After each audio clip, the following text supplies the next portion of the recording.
being productive and staying focused is something that I've kind of always struggled with in school. And now that I'm doing college and all of the learning things online, it's been even harder. I'll have days when I'm really productive without a whole lot of effort sometimes, and I'll feel super, super good when I get a lot of work done. And then there will be other days when it's a struggle just to get out of bed and do anything related to school because I'd rather be doing anything else in the world. On those days when I'm not productive, I feel absolutely terrible about myself.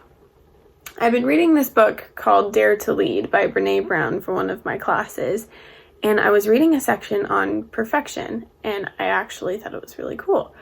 I wouldn't call myself a perfectionist really because I'm just a little bit too lazy, but I found myself relating to a lot of the things that she was talking about.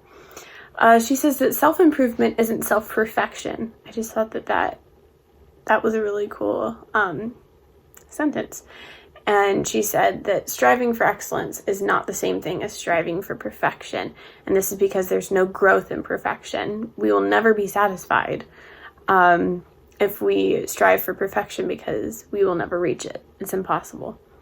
And as I was reading that, I realized how much I actually kind of relate to that. And I realized how much I rely on my productivity to feel good about myself.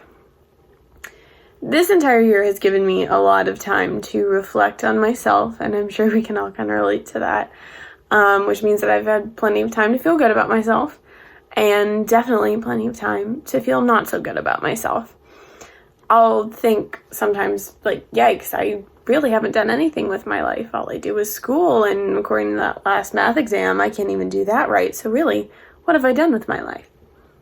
And it's clear that I'm never a dramatic person, and I'm always thinking logically and practically.